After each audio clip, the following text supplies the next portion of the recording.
Hi, good morning. I want to teach you how to make this probiotic for home, and this is a probiotic called S. boulardii. So what we're going to do is we're going to take organic fruit, get it as ripe as you can. So it's hard for me to get organic fruit, and sometimes I don't know the quality.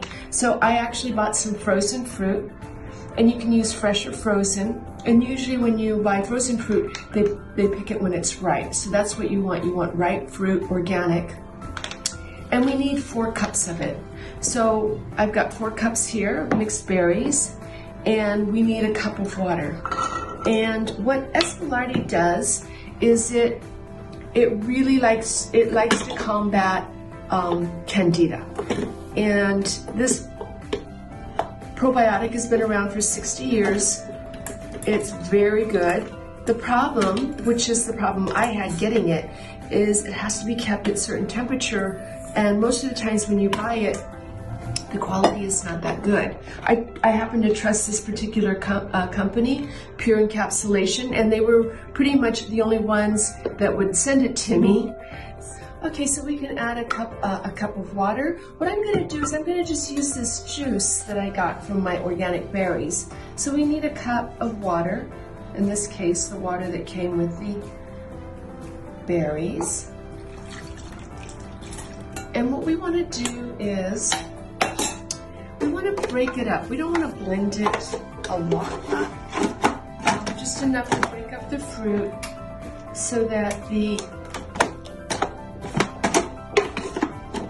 sugar is released.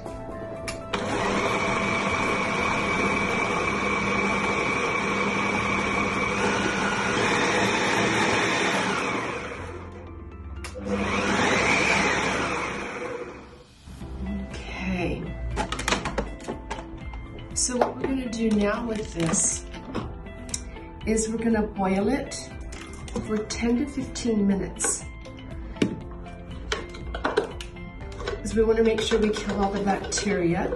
Now, the only times you would have to be concerned about this probiotic is if you've got immune deficiency or HIV.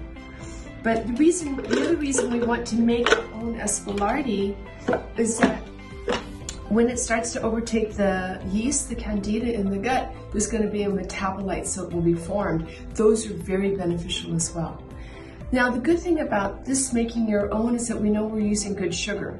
So if a company is making their own probiotic, this S. boulardii, they might not be feeding it a good sugar. And also, we don't know the quality or the health of the yeast when you buy it. So another good reason why we want to make it. And you might want to wear an apron. So what we'll do now is I'm going to go ahead and boil it, and I'll be right back. Okay, after we've boiled it, we want to let it cool to room temperature. And what you're going to do now is you're going to take these capsules, you're going to open it up and sprinkle 3 capsules on this, and then you're going to just close it, and I want you to put it somewhere where it's going to be at like room temperature. So they often say putting it in the oven with the oven light on is adequate.